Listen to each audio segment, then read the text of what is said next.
First off, I wanted to say that I don't believe in the old gods of England. And secondly, as a friend of mine, Ian, phoned me up and said, "I enjoyed your video, but I have to say to you, Tom, that I support the Welsh, not the Anglo-Saxons." And I replied, "So do I." But the story of Britain is the story of the Welsh and the English, and the Scots, and the Irish, and a few others like perhaps like the Frisians. But and from this distance, we can, even though I speak English, a wonderful language, that doesn't necessarily mean that I agree with everything that happened in early medieval times.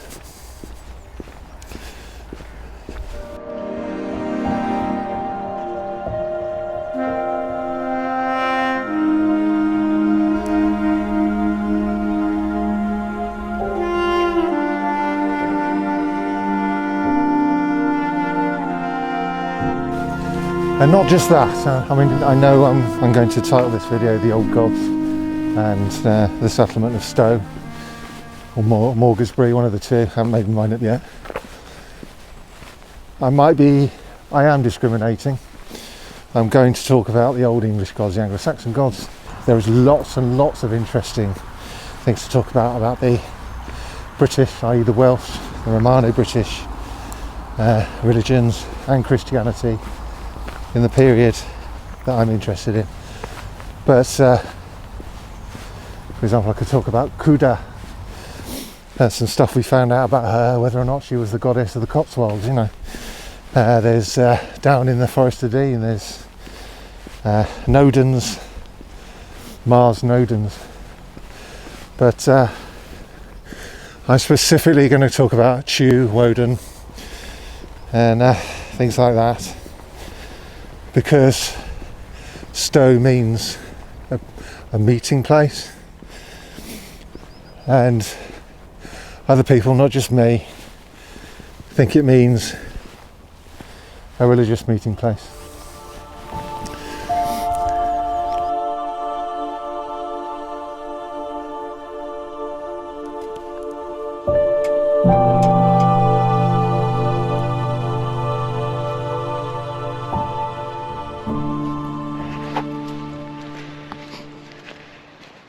So I'm interested in the lot. It's our shared history, and it's it's only the remnants of it survive. We know almost nothing about how the English and the Romano-British worshipped these indigenous imported gods. We know about their analogues in Scandinavia, and we know from the Franks casket that the mythology is almost the same, pretty much the same. The Franks casket shows Wayland the Smith holding the skulls of two boys that he has turned into cups. So we know the Scandinavian myth of Wayland is the same as the English, essentially. It's got to be. Balance of probability is bound to be. So that's reassuring. So we can talk. I don't think it's quite the same. I think the details would have changed, because what we know of the Germanic religion comes a lot from a later period than the period I'm talking about.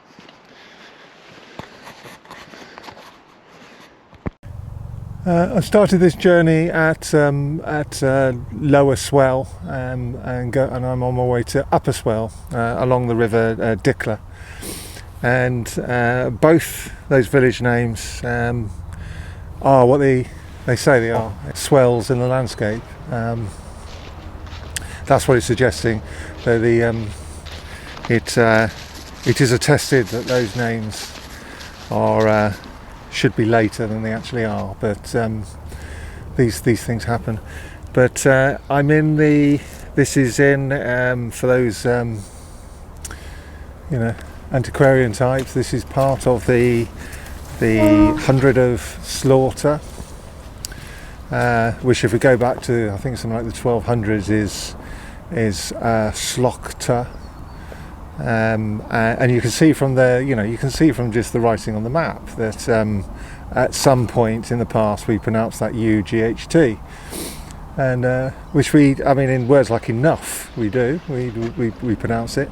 I mean, weekly we pronounce it weekly. It should be like enough or something like that, but we pronounce it. But in Slaughter, it was a long time ago when it was last said that. But before that period, it was.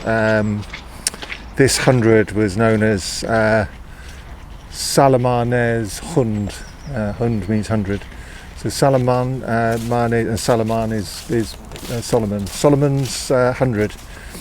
And there's some interesting Old English poetry, which I've done a video on TikTok before, called Salaman and Saturnus, a debate between a Old Testament king and a pagan god, but which is a very interesting. I think there's two pieces about it. I think we ought to explore that more, but I don't know whether I will for this one, but perhaps for another one.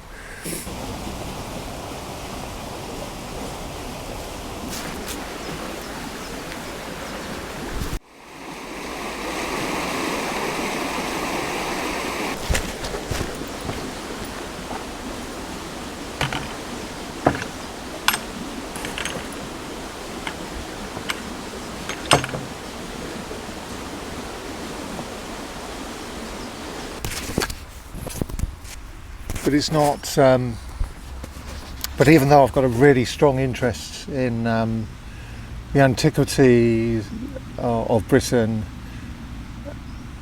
the way they lived, the way they managed their landscape and their lives, and that includes their thoughts and their religions, and it's all very, very interesting. But it was very thrilling actually, but where my actual sympathy lies with philosophy is more Mediterranean. Like a lot of people, I'm interested in reason, and if I was to choose between these things, I would go with, say, like Aristotle and stuff like that. You know, if you were restricted to an idea from the ancient world and that's all you could choose, that's what I would go with. So we've got so what Epictetus the